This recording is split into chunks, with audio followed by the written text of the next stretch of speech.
ये जो पूरा सिस्टम है, लीगल सिस्टम हमारे देश का, ये जिस तरह चल रहा है, तो इसमें कानूनी जो की प्रक्रिया है वो कम काम करती है और आस्था और दूसरे जो चीजें हैं वो ज्यादा काम करती है। वो क्यों ऐसा हो रहा है?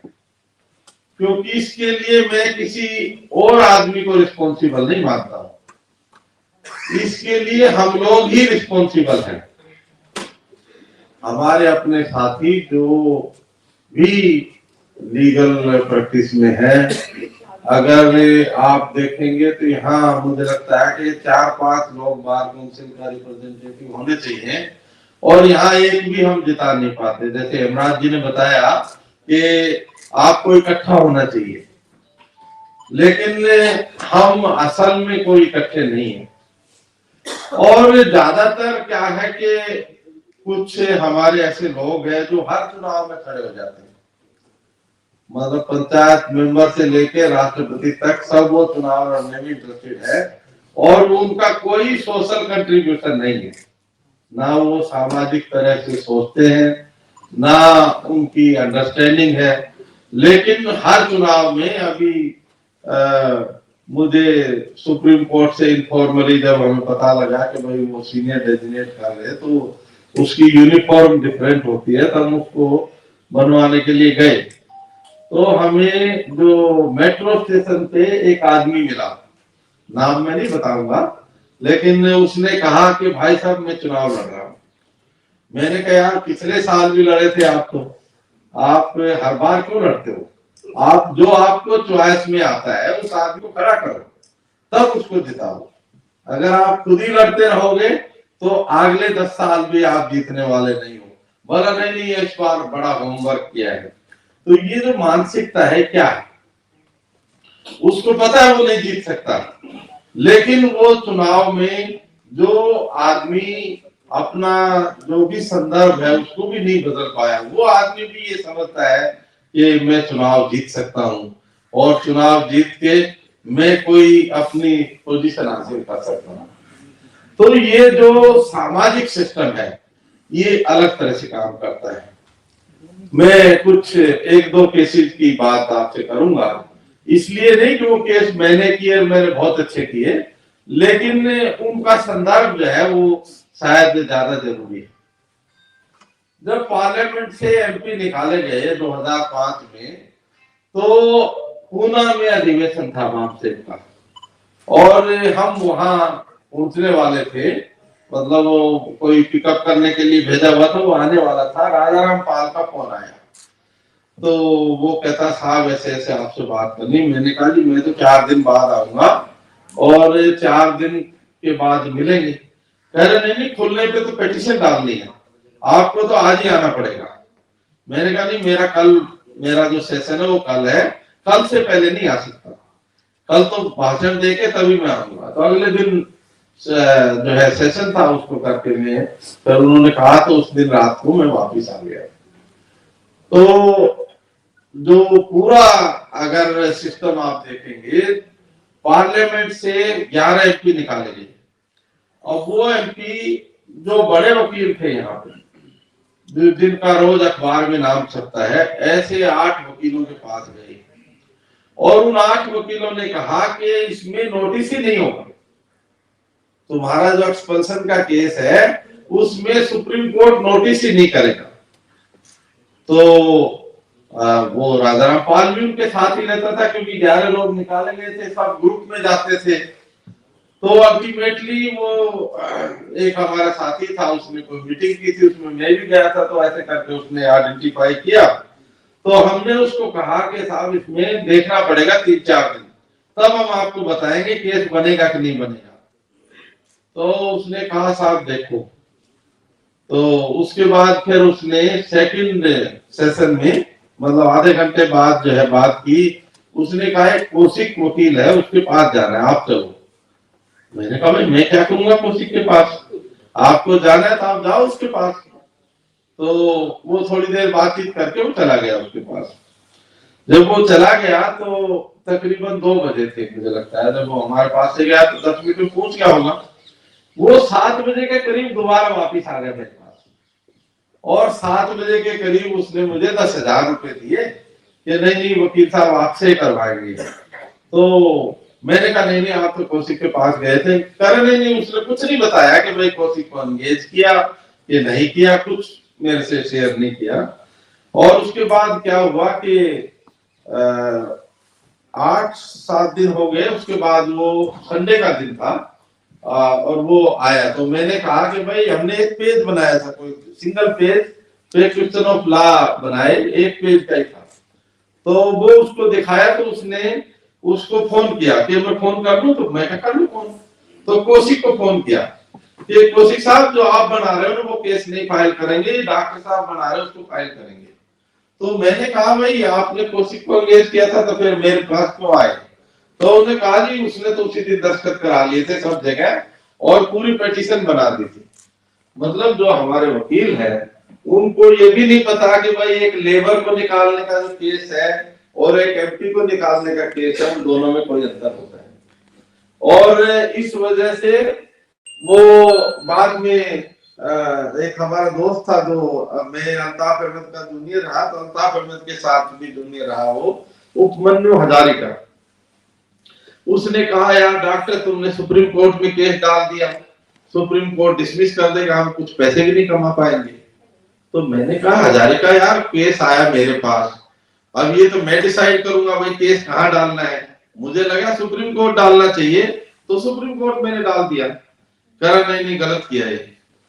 और तो हमने मेंशन किया तो सब चीफ जस्टिस अग्रवाल थे, उन्होंने मना कर दिया कि नहीं अर्ली हियरिंग नहीं होगी, नॉर्मल कोर्स में लगेगा। तो 10-12 दिन बाद फिर वो लगा। 10-12 दिन बाद जब वो लगा तो उन्होंने नोटिस कर दिया और 5 जजों को भेज दिया पहले के लिए, जबकि हमने कोई सीनियर एडवोकेट एंगेज, जो ये सीनियर का सिस्टम है ये एक बहुत बड़ा चक्रव्यूह है। जब उसमें नोटिस हो गया वो 5 जजों को चला गया, तो मेरे पास जितने वो सीनियर थे जिनके पास वो गए थे उन सबके फोन आ रहे कि हम कर देंगे फ्री में। भाई हम तो फ्री में नहीं करवाने वाले, हम तो पैसे वाले हैं। जो उन्होंने पैसा दिया वो मैं आपको दे नहीं सकता, इसलिए मैं आपको एंगेज नहीं कर सकता।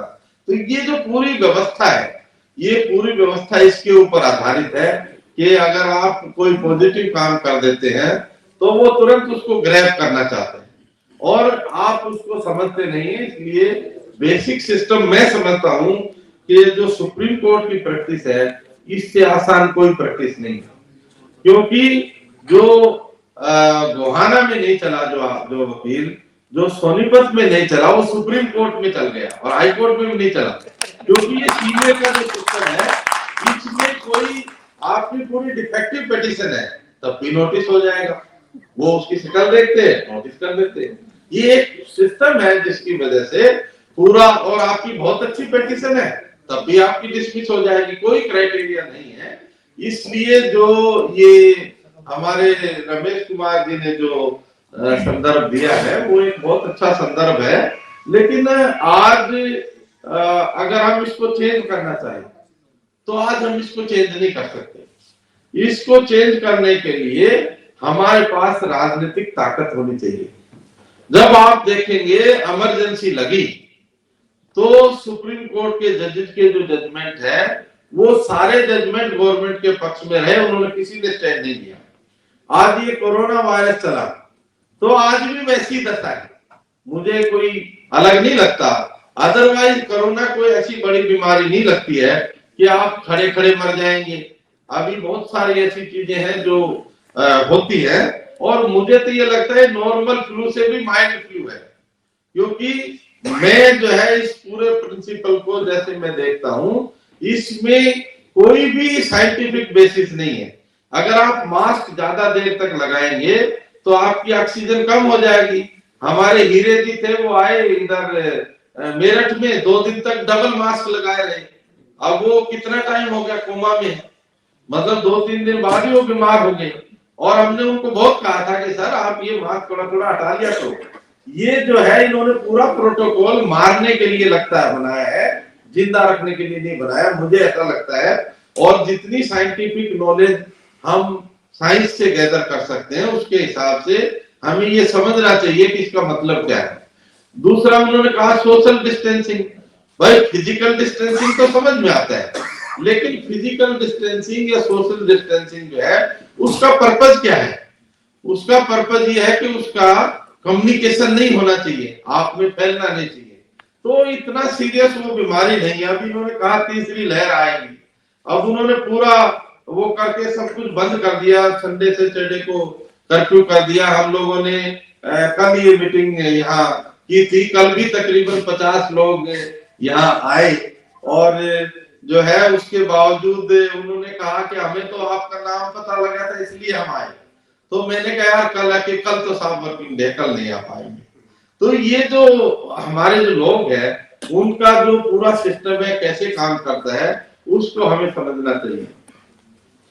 अगर आप देखेंगे जो रिजर्वेशन प्रमोशन का केस है उसके ऊपर बहुत बड़े पैमाने पे अगर देखेंगे, मैं ऐसा समझता हूं कि वो 4 अमेंडमेंट जो हुए, अगर मैं वकील नहीं होता तो वो अमेंडमेंट उनकी कॉन्स्टिट्यूशनलिटी टेस्ट होकर अपेंड नहीं होती।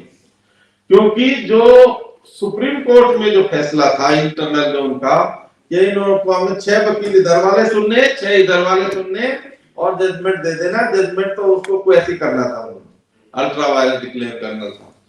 लेकिन ये एमपीओ का केस आने की वजह से जब मैंने चीफ जस्टिस अग्रवाल को कहा कि भाई आई वांट टू आर्ग्यू, तो उसने कहा भाई तुम्हारे पास क्या नया है, what you want to argue. तो मैंने कहा my lord I have a case where in US supreme court they follow this system, you mean they have quota. मैं कहा yes yes my lord I have case. तो okay we will give and whom they are giving this। तो मैंने कहा my लॉर्ड blacks and women also they are giving. तो उसने कहा okay we will you be ready, we will give you 15 minute. तो उन्होंने फिर आधा दिन मुझे दिया, लेकिन अगर मैं आर्ग्यू नहीं करता तो बाद में उसमें एक जज थे, उन्होंने मुझे बताया कि हम लोगों ने इनफॉर्मली डिसाइड किया हुआ था कि हम इन सबको अल्ट्रा वायलेंस डिक्लेयर कर देंगे। तो ये जो पूरी व्यवस्था है, क्योंकि कोई वकील कागज पढ़ता नहीं है, जो सारी समस्या है ये हमारा वकील भी कागज नहीं पढ़ता, केवल हम उनको ही ब्लेम नहीं कर सकते। और दूसरा जो जजेस की अपॉइंटमेंट का जो सिस्टम है, वो सिस्टम ये जजेस को जब अपॉइंट करते हैं तो इंफीरियर लेवल के जो जजेस है वो उसमें अपॉइंट होते हैं। क्योंकि जब पॉलिटिशियन करता है तो पॉलिटिशियन पूरा टेस्ट करता है उसको। अगर जैसे पहले पॉलिटिशियन होते थे या दुनिया में किसी भी देश में जो जज अपॉइंट होते हैं उनको पॉलिटिशियन अपॉइंट करता है, उनको कोई जज अपॉइंट नहीं करता। और वो जो पॉलिटिशियन जब अपॉइंट करता है तो उसको पूरा टेस्ट करता है, उसका जो भी नॉलेज है और जो दूसरी प्रक्रिया है उसको एनालाइज करता है। लेकिन जब जज को करता है तो जज की नॉलेज मैं ऐसा समझता हूं कि बहुत ज्यादा नहीं होती है, क्योंकि उसकी एजुकेशनल लेवल भी नॉर्मली ग्रेजुएशन ही होता है। उसको बहुत ज्यादा वो प्रैक्टिकल एक्सपीरियंस करके उसको एनालाइज करके एक आर्टिकुलेशन का तरीका डेवलप हो जाता है। अदरवाइज ऐसा नहीं है कि जजेस को इतनी नॉलेज होती है कि वो हर सब्जेक्ट में बोल सकते हैं। लेकिन आज हम हमारे देश में देखते हैं कि अगर एक हमारा साथी जज बन गया तो 6 महीने तक तो हमने कितना बुरा वक्त देखा। मैंने ऐसा महसूस किया कि जो आदमी जो है जिसको हमने डेवलप किया और उसको वहां तक पहुंचाया, उसके बाद उनको लगा कि चौहान तो बच्चा है, ये तो कुछ है ही नहीं, यही जो है ये सब कुछ यही है। तो ये जो सारी व्यवस्था है ये किस तरह की व्यवस्था है? जबकि मुझे 2004 में जब कांग्रेस की सरकार बनी तो लॉ मिनिस्टर भारद्वाज ने कहा कि भाई ज्ञान गीता मित्तल और रविंद्र भट्ट के नाम आए हुए, मैं तेरे को जज बना रहा हूं। मैंने कहा सर मेरा जज का इंटरेस्ट ही नहीं है, आप मुझे एडिशनल सॉलिसिटर जनरल बनाओ। तो वो उसने मुझे नहीं बनाया, जो मैं बनना चाहता था वो उसने नहीं बनाया, लेकिन जो वो मुझे बनाना चाहता था वो मैं नहीं बना।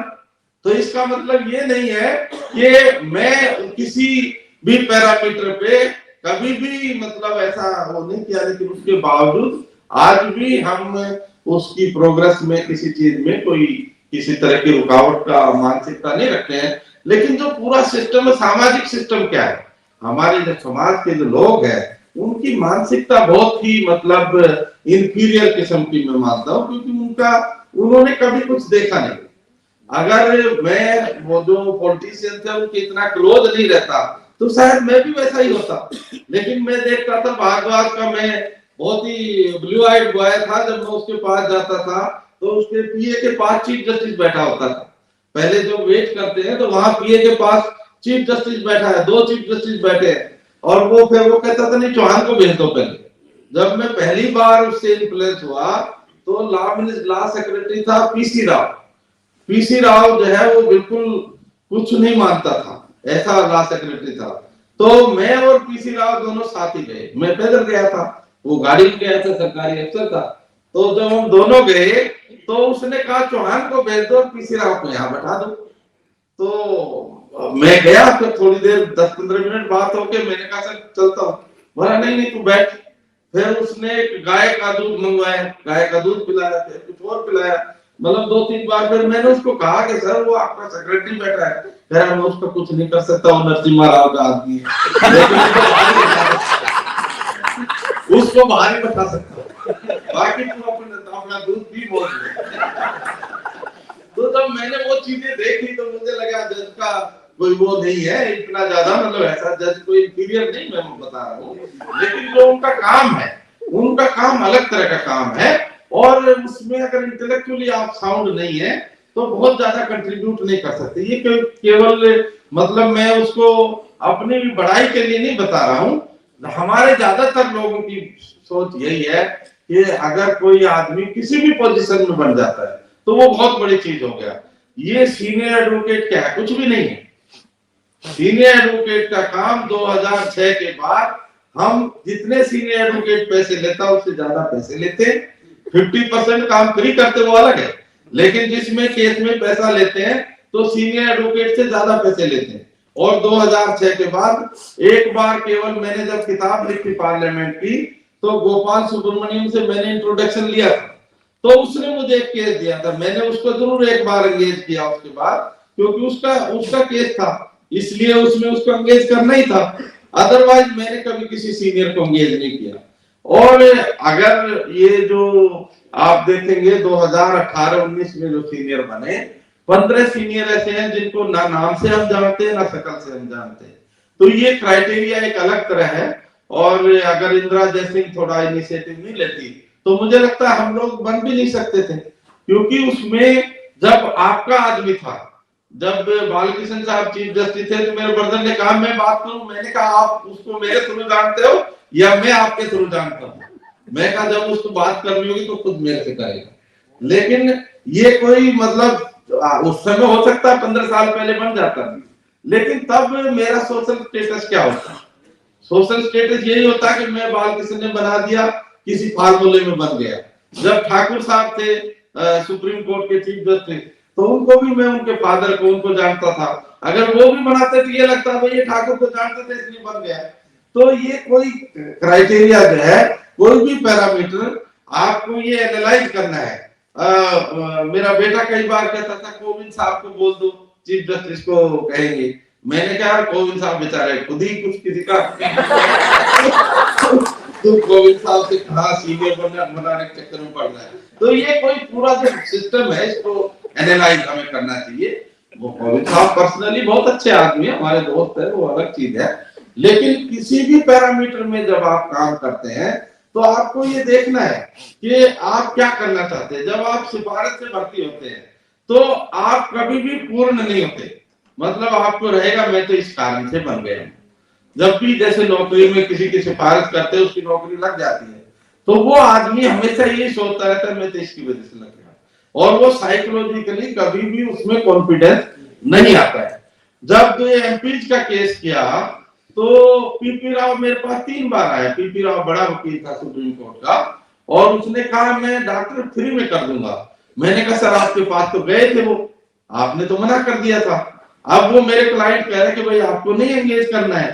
तो पूरा सिस्टम जिस तरह से काम करता है, जो पूरा सिस्टम है वो इसके ऊपर आधारित है कि आप क्या करना चाहते हैं, कितना उसमें रिजल्ट ओरिएंटेड है। लेकिन आप गारंटी नहीं दे सकते। गारंटी कभी भी मैं किसी भी केस में कितना ही अच्छा केस हो, कभी गारंटी का काम मैंने नहीं किया। जब मैं इनिशियली आया था तब भी मैंने कभी नहीं किया, क्योंकि ये जो गारंटी वाला काम है वो आपको खराब करता है। जब गारंटी वाला करोगे तो बाद में झलूस भी निकलता है।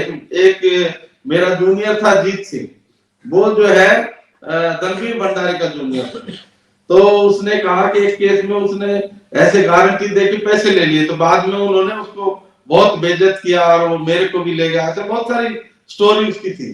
तो आप ये देखो कि जब तक आप ये कोई आपके हाथ में नहीं, आपके काम में वो डिफेक्ट नहीं निकाल सकता। अगर आपकी ड्राफ्टिंग प्रॉपर है, लीगल प्रिंसिपल्स को आपने लगाया है, तो किसी भी तरह से ऐसा नहीं है कि आप उसमें कोई चेंज वो चेंज सुजेस्ट कर सकता है।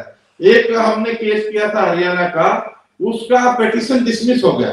7 बार वो पिटीशन लगा, लेकिन अल्टीमेटली वो पिटीशन डिसमिस हो गया। उसने मेरे पास 8 केस भेजे। तो वो जब चौथा आदमी आया था तब वो मेरे पास आया। तो मैंने कहा यार, नायडू था उसका नाम, मैंने कहा नायडू ऐसा तेरे वाले में बड़ा साहब ऐसा है कि आपने जो काम किया 50 लाख रुपए देके भी मैं वो काम नहीं कर सकता था, और सीनियर होता तब भी यही होना था। ऐसा कोई जरूरी नहीं मैं जीत जाता। मुझे आप पसंद हो इसलिए मैंने आपके पास केसों की लाइन लगा दूंगा। मतलब ये जो मानसिकता है, ऐसा नहीं कि एक केस हम जीते, मर्डर केस था, जस्टिस बीएस चौहान की बेंच ने अक्विटल किया मर्डर केस में। तो वो आदमी इधर करनाल के आगे का कोई आदमी था, तो उसने मुझे फोन किया 3 महीने बाद। उसने कहा जी एक बेल है मेरे पास, और बताओ कितने पैसे दोगे, अगर आप पैसे दो तो आपके पास ले आओ। मैंने कहा भाई मैं तो तेरे वाले में ले लिए थे, इसलिए मैं ये काम नहीं करता हूँ। तो सब तरह के लोग हैं, लेकिन जो अगर एक चीज में आदमी फंस जाता है तो उससे बाहर निकलने का कोई जरिया नहीं रहता। इसलिए हम अब अपने सब्जेक्ट के ऊपर आते हैं। ये जो नेशनल लीगल सेल या स्टेट में लीगल सेल हम लोगों ने कंस्टिट्यूट की है, हम एक ऐसी सामाजिक व्यवस्था चाहते हैं कि हमारे वकील इसमें काम करें, और काम करके उनका जो भी मेहनताना है वो उनको मिले। लेकिन जो भी लोग अफोर्ड नहीं कर सकते हैं, उनके लिए भी हमारे पास से साधन होने चाहिए, हम उनको भी प्रोटेक्ट कर सके। अब जैसे जो रविदास मंदिर का केस था, रविदास मंदिर के केस में हम लोगों का आंदोलन नहीं था, लेकिन जब वो 94 या 96 लोग थे, जब वो अरेस्ट हो गए, तो एक बलविंदर है सरदार जी, आप जानते होंगे, वो नीला सलाम करके चैनल चलाता है, वो और निर्मय धीर हमारा अध्यक्ष था। उन दोनों ने कहा सर इसमें कुछ करो।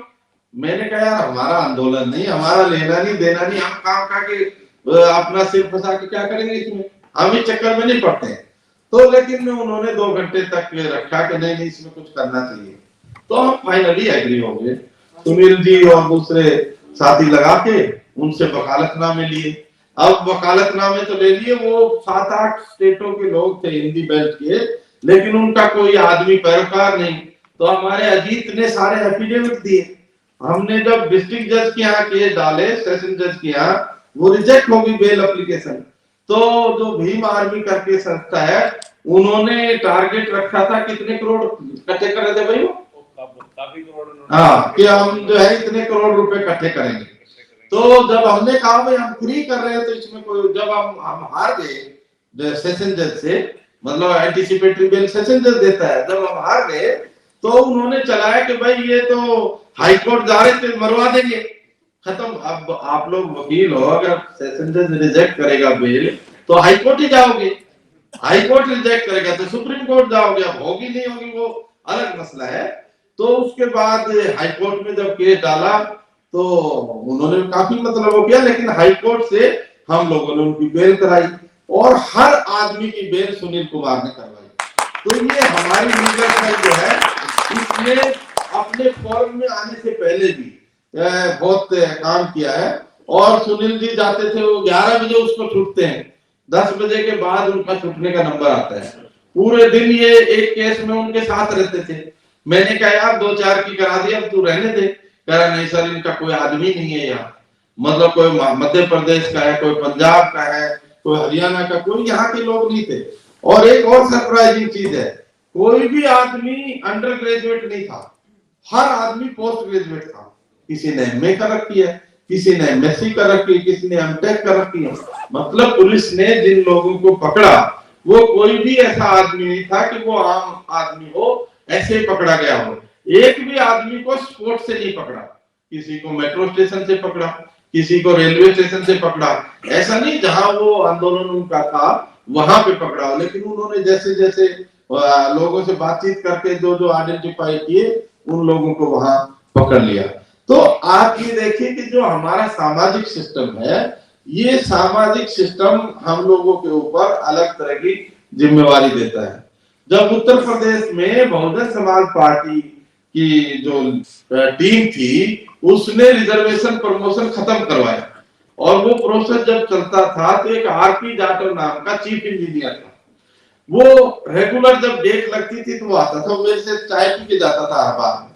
तो मैंने कहा यार जाटव साहब आप क्यों इस चक्कर में पड़े हो, आप जो है इस डाटा को प्लेस करो अपनी कैबिनेट में, इस रूल को दोबारा बना दो, हो जाएगा लागू, क्या दिक्कत है। हाईकोर्ट ने यही तो कहा। बोला नहीं, मिश्रा जी कह रहे हैं कि इसको हम कोर्ट से कराएंगे। और अल्टीमेटली क्या हुआ कि कोर्ट ने उनके खिलाफ जजमेंट दिया, जबकि मैं ऐसा मानता हूं कि वो कोर्ट का जजमेंट भी सही नहीं था। मतलब वो पूरा प्रोसेस जो उन्होंने डेवलप किया, उस पूरे प्रोसेस में कॉन्स्पिरेसी की बू आती थी, और जिसकी वजह से बहुत बड़े पैमाने पे हमारे जो लोग हैं उन्होंने सुसाइड भी किया, और लाखों लोग रिवर्ट भी हुए। मतलब ये जो बैकवर्ड क्लासेज है उनकी रिजर्वेशन प्रमोशन होनी चाहिए। ये एक कॉन्स्टिट्यूशनल इशू है जिसको हम पिछले 10-15 साल से उसके ऊपर एजिटेट कर रहे हैं।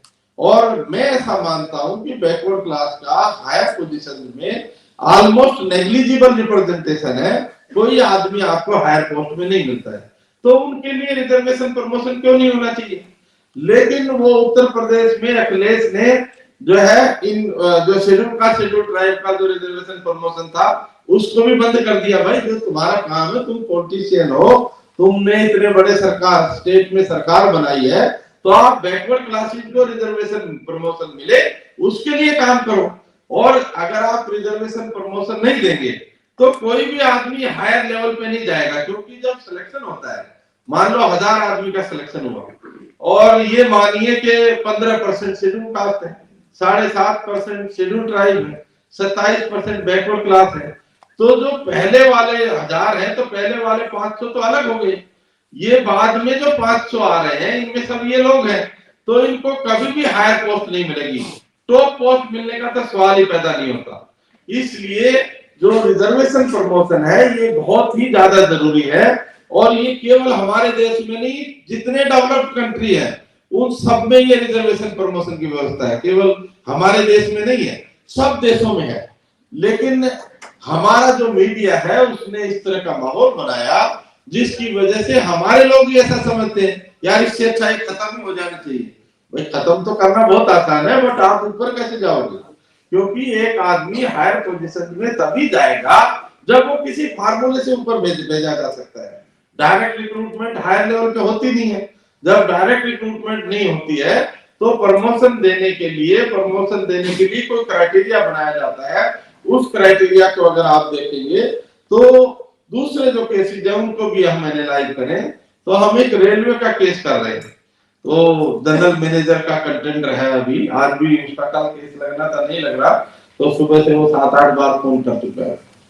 अब उस आदमी की एक सीआर जो है उन्होंने डाउनग्रेड कर दी और ये लिख दिया कि ये प्रमोशन के लिए सूटेबल नहीं है। अब उसकी लास्ट जो सीआर है 10 में से 9.71% है, मतलब 10 में से 9.71 जो पॉइंट है वो मिले हैं। आप ये देखिए जो ऐसा ऑफिसर है जिसको 9.5 नंबर मिल गए, उस आदमी की सीआर खराब है जिसकी वजह से वो डीआरएम नहीं बना। अब वो डीआरएम का केस हम जीत चुके हैं, लेकिन वो हाई कोर्ट में केस पेंडिंग है। कंटेम्प्ट जो एनफोर्स करने के लिए कैट में चल रही थी उसका एक ऑर्डर उन्होंने हाई कोर्ट में चैलेंज कर दिया, तो जब तक वो खत्म नहीं होगा तो उसको मिलेगा नहीं, और वो आदमी जो है जनरल मैनेजर भी बनेगा। एक आदमी जो है जिसको जो इनएफिशिएंट है उस आदमी को आप रोको, नो प्रॉब्लम, लेकिन तुम्हारा अपना सिस्टम जब उसको ग्रेडिंग इतनी हाई दे रहा है, तो आप ये देखिए उसका कोई भी एसीआर आउटस्टैंडिंग से नीचे नहीं है, सब थ्रू आउट जो उसकी एसीआर है सब आउटस्टैंडिंग है। लेकिन क्योंकि एक ऑफिसर ने उसकी ग्रेडिंग कम कर दी, इसलिए वो डीआरएम नहीं बना और वो जीएम नहीं बनेगा। हम केस जीत गए तो केस हाई कोर्ट में पेंडिंग है। तो मुझे लगता है कि वो कानूनी तौर पे उसको उसका बेनिफिट मिलेगा। ये जो सारी प्रक्रिया है, ये क्यों ऐसा होता है, इसको हमने सोचना है, इसको एनालाइज करना है। तो सारी प्रक्रिया चलाने के लिए हमारे जो साथी हैं उनको उसके ऊपर मेहनत करनी चाहिए। जो मेहनत का जो कंसेप्ट है ये लीगल प्रिंसिपल्स के ऊपर आधारित है। मतलब केवल आपने ऐसे लगे रहने से काम नहीं चलेगा। लीगल प्रिंसिपल्स के हिसाब से अगर आप डेवलप करेंगे तब तो उसमें कोई रिलीफ मिल सकती है। अगर मान लो आपने पिटीशन डाली, आप 10 साल बाद पिटीशन डाल रहे हैं तो वो लिमिटेशन पे उड़ जाएगी, क्योंकि लिमिटेशन कोई कोर्ट उस तरह से वो नहीं करता है कंडोम। तो ये बहुत सारी चीजें हैं जो जरूरी है, जिसको हमारे जो एडवोकेट्स हैं उनको समझना चाहिए। अगर हम इस व्यवस्था को में कोई भी बदलाव चाहते हैं तो एक डेमोक्रेटिक तरीके से जो हम लीगल सेल एस्टेब्लिश कर रहे हैं, इस लीगल सेल में अगर हम अपनी भागीदारी करेंगे तो हम केवल अपना ही नहीं, सामाजिक अधिकारों के लिए भी हम बहुत बड़ा काम कर पाएंगे। क्योंकि अदरवाइज अगर हम ऑर्गेनाइज नहीं है तो हमें कोई अधिकार मिलने वाले नहीं। क्योंकि जो भी अधिकार मिलते हैं वो या तो आपकी डोमिनेंस पे मिलते हैं या ऑर्गेनाइज होने पे मिलते हैं। क्योंकि आपकी डोमिनेंस मीन्स आप जैसे दूसरे लोग हैं उनको डोमिनेंस की वजह से मिलता है, लेकिन जब आप उसको डेवलप करेंगे तो ऐसी व्यवस्था में वो होने वाला नहीं है।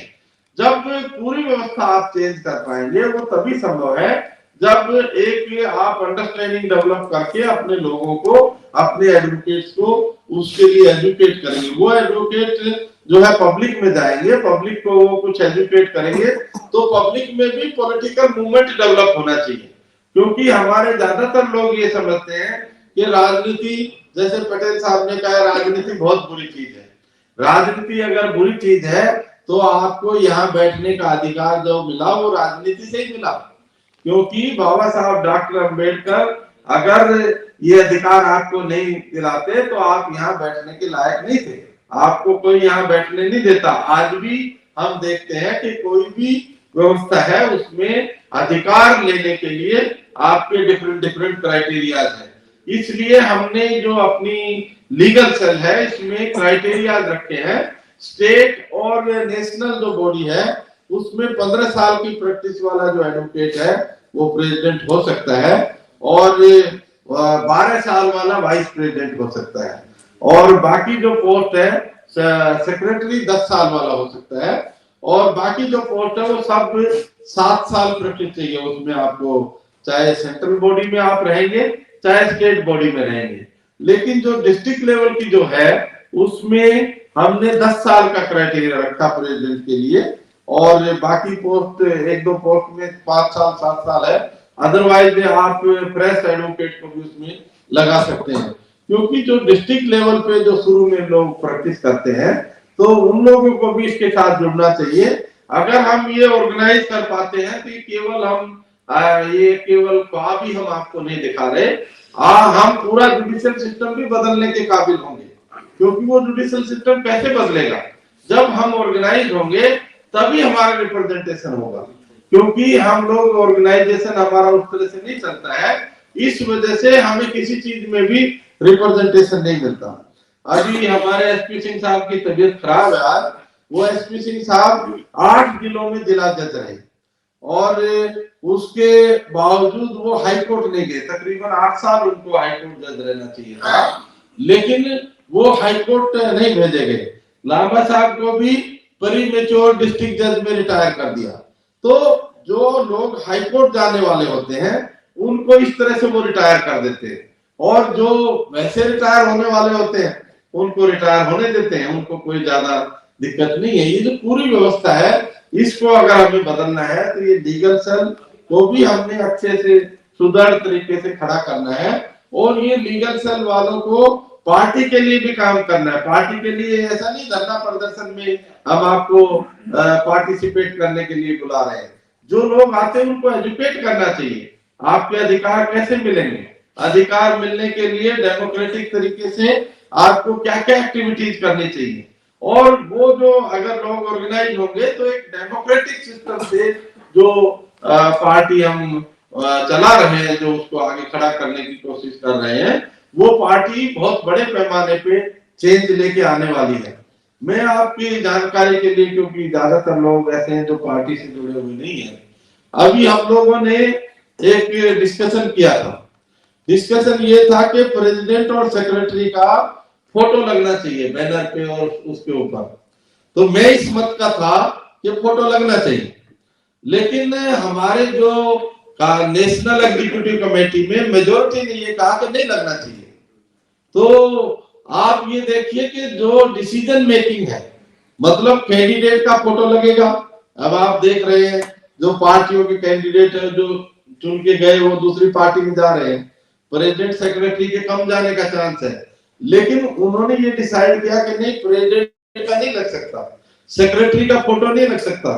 और कल परसों में देख रहा था एक पार्टी वाले वो सारे दिन ही फोटो वो लगा रहे थे, उनका फोटो में ही पब्लिसिटी का काम था। तो ये जो चीजें हैं इनको बदलना है। और अगर हमारे विचार से भी हम सहमत नहीं है और मेजोरिटी सहमत नहीं है, तो भी हमें उनके साथ उनकी जो रीजनिंग है उसको अंडरस्टैंड करना चाहिए। अगर हम चीजें डेवलप करते हैं तो सामाजिक तौर पे हमें ये अंडरस्टैंड करना चाहिए हम क्यों ऐसा कर रहे हैं। एक कैंडिडेट का हम लगा सकते हैं, कोई हमारी पार्टी का प्रचार कर रहा है उसका फोटो लगा सकते हैं, लेकिन हम अपने ऑफिस बेरर का नहीं लगा सकते। ये जो साइंस है, ये साइंस ये रिफ्लेक्ट करती है कि वो जो पार्टी है वो कितने बड़े पैमाने पे डेमोक्रेटिक सिस्टम डेवलप करने जा रही है। क्योंकि इनके भी कैंडिडेट और उनके भी फोटो हटेंगे, लेकिन फिलहाल वो जो है उनको अलाउ किया गया है। तो ये जो सारी चीजें हैं इनको हमने अंडरस्टैंड करना है। हमारी जो लीगल सेल है उसको हमें सुदृढ़ बनाना है, और ये जो लीगल सेल की जो एक्टिविटीज है इन को भी हमने अपने वकीलों को एजुकेट भी करना है। क्योंकि आजकल हम देखते हैं कि बहुत ज्यादा लॉ कॉलेजेस हो गए हैं और बहुत प्रॉपर एजुकेशन भी नहीं है। क्योंकि पहले कम कॉलेजेस थे और दिल्ली यूनिवर्सिटी वगैरह से जो पढ़े हैं उनको पता है कि उनको कितना मेहनत करनी पड़ती थी, पर आजकल वैसा नहीं है। और अब ये कोरोना के नाम पे 2 साल तो वैसे ही बर्बाद कर दिया इन्होंने। तो अब जो बच्चे इस कोरोना वाले सिस्टम से निकल के आएंगे वो बेचारे कितना अंडरस्टैंड करेंगे। तो उनको एजुकेट करना भी हमारा काम है। उसके लिए भी हम 1 वीक का 15 दिन का ऐसे कोई कैप्सूल कोर्स डेवलप करेंगे, जिसमें जो बेसिक जो क्रिमिनल लॉ, सिविल लॉ और जो दूसरे कॉन्स्टिट्यूशनल लॉ जो रिट ज्यूरिडिक्शन वगैरह का जो बेसिक चीजें हैं वो हम उनको एजुकेट करेंगे। क्योंकि उनको एजुकेट करे बगैर आप उनसे ये उम्मीद लगाएं कि भाई वो सब कुछ अपने आप समझ जाएंगे तो वो संभव नहीं है। और ज्यादातर जो एजुकेशन आज जो हम देख रहे हैं उस एजुकेशन में बहुत ज्यादा परिपक्वता नहीं है और प्रॉपर एजुकेशन हमारे बच्चों को नहीं दी जा रही है। और जो जनरल सब्जेक्ट्स हैं, केवल लॉ का ही मैं नहीं कह रहा हूँ, जनरल सब्जेक्ट में भी कोई बहुत अच्छी एजुकेशन आज नहीं मिल रही है। ये जो एजुकेशन का जो सिस्टम है, इस एजुकेशन के सिस्टम को भी हमने अगर इम्प्रूव करना है तो तभी संभव है जब हमारा अपना पॉलिटिकल ऑर्गेनाइजेशन इस सिस्टम के ऊपर कंट्रोल करेगा। एक ये चीज हम ये देख रहे हैं कि ये वोटिंग मशीन से थोड़ा कंट्रोल कर रहे हैं, लेकिन हमारी पॉपुलेशन इतनी ज्यादा है, हम 90% लोग हैं। अगर हम 90% में से 30% या 20% ही पोलराइज हो जाते हैं तो बाकी तो हमारे साथ अपने आप ही आ जाएंगे। इसलिए हमें वो एक बेसिक जो ग्राउंड है उसको डेवलप करना बहुत ज्यादा जरूरी है। और उसको डेवलप करने के लिए जैसे एडवोकेट विंग है, इसी तरह हम लेबर विंग भी शुरू करने वाले हैं, फार्मर्स विंग शुरू करने वाले हैं।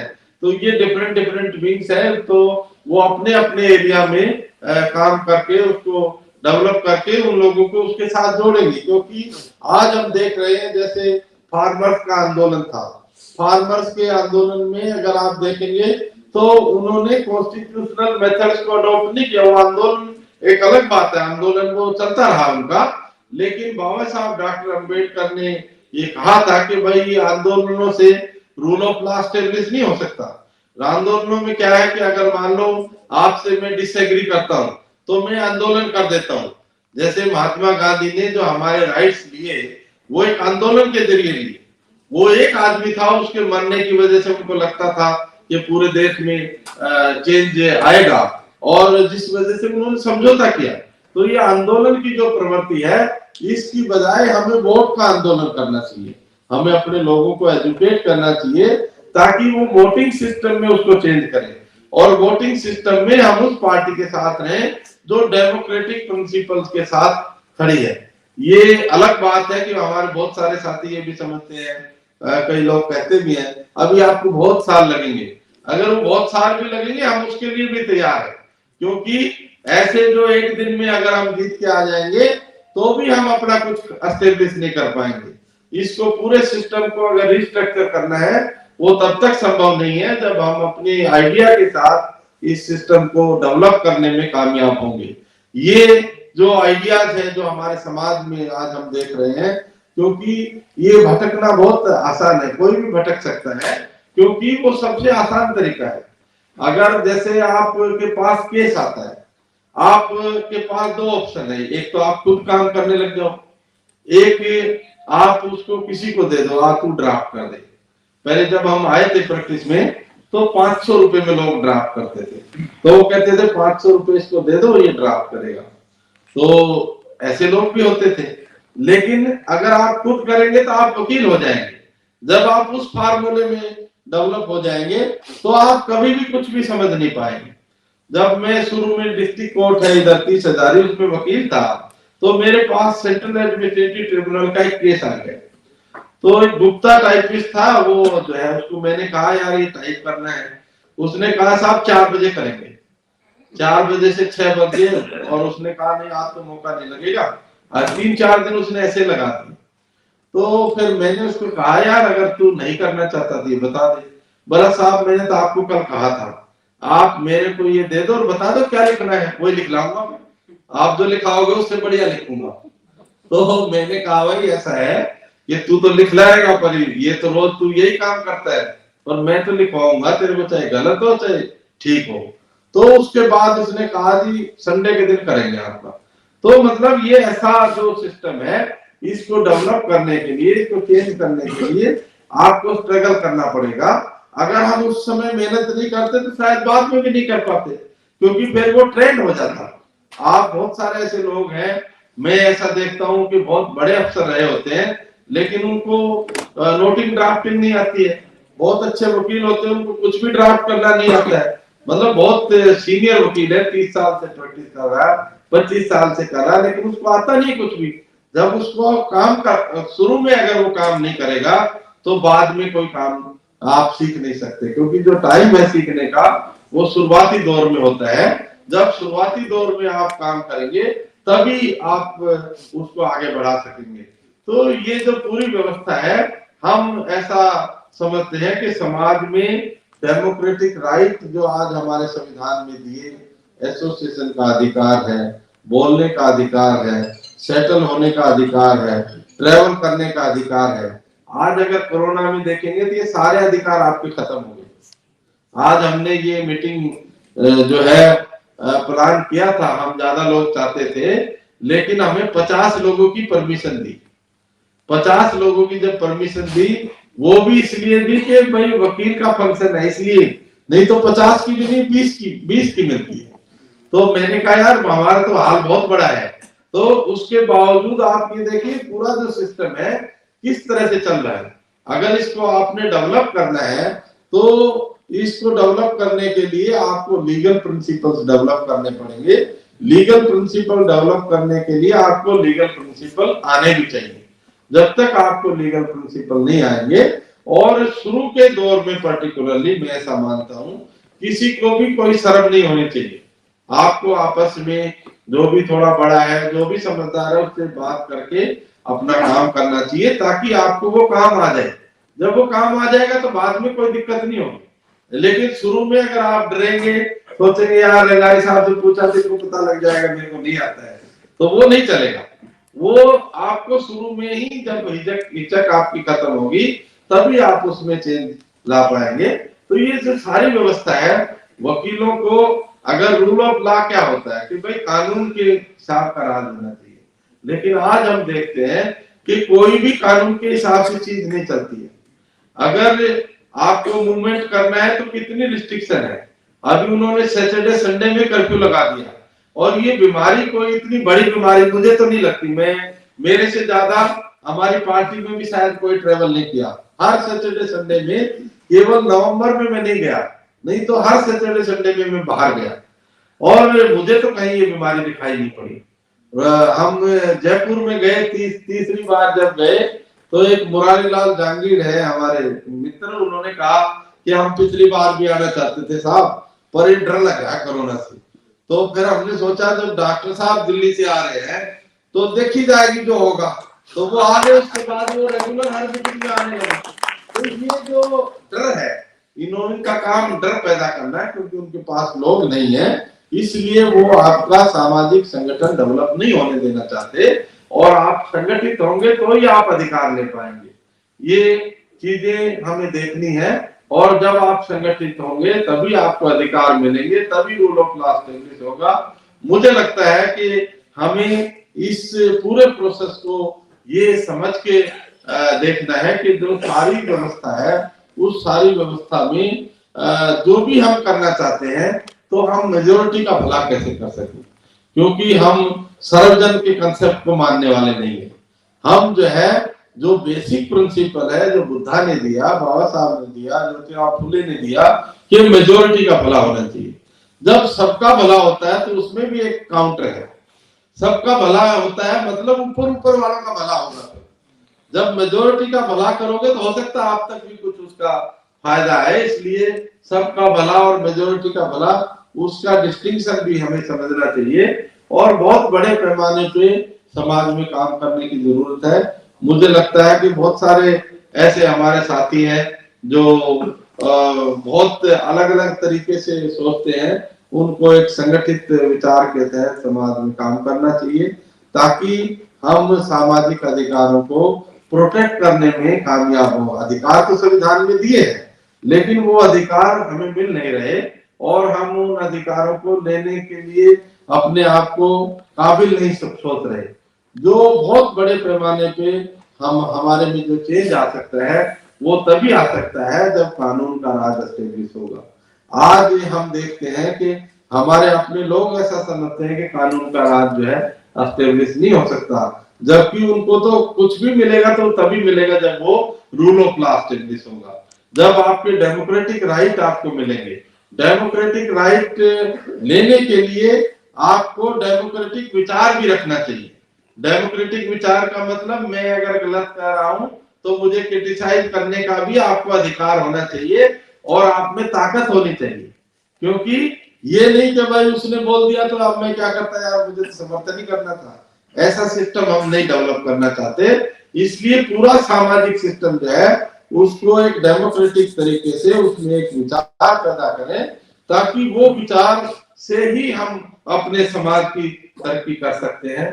मुझे लगता है कि आप भी काफी टाइम से इंतजार कर रहे हैं, बोरकर साहब को भी बोलना है, इसलिए अभी 4 बजने को है, और मैं इसी के साथ आप लोगों का आभारी हूँ कि आप लोगों ने ये प्रोग्राम किया। जय हिंद, जय भारत, जय हिंद।